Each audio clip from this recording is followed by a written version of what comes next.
சில பேர் பார்த்திங்கன்னா தனிப்பட்ட சக்தியோடு இருப்பாங்க. அது வந்து பிறப்புலேயே இருக்கும். அப்படி இல்லைன்னா இறைவனுடைய அருளால் பிறப்புக்கு பிறகு இருக்கும். அதே மாதிரி ஆதிசங்கரர் எப்படி மகான் ஆனார் அப்படின்னாக்கா, அவரோட அப்பா சிவகுரு வந்து தினந்தோறும் கோயில் நெய்வேத்தியத்துக்காக பால் கொண்டு போவார்.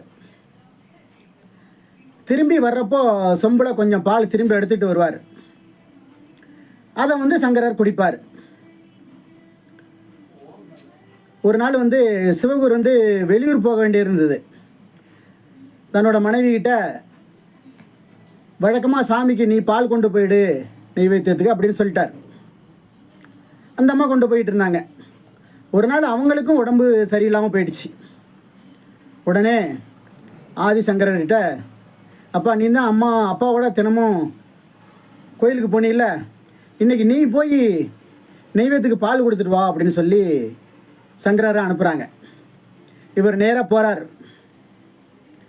அம்பாளுக்கு பாலை வச்சு நெய்வேத்தியம் பண்ணுறார். அம்பாள் வந்து நேரடியாக காட்சி கொடுத்து அந்த பாலை வந்து நேரடியாக வாங்கி குடிக்கிறாங்க. எல்லா பாலையும் குடிச்சிடுறாங்க. உடனே இவர் வந்து அம்பாள் வந்து நேரடியாக தோன்றுனது கூட இவருக்கு பெருசாக தெரியலை. பாலை பூரா குடிச்சிட்டாங்களே அப்படின்னு சொல்லிட்டு ஒவ்வொன்று அழுகுறாரு.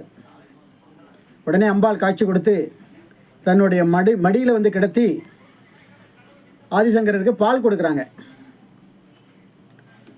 அதுக்கு பிறகு அவர் வந்து மகான் ஆகிறாரு. நன்றி, வணக்கம்.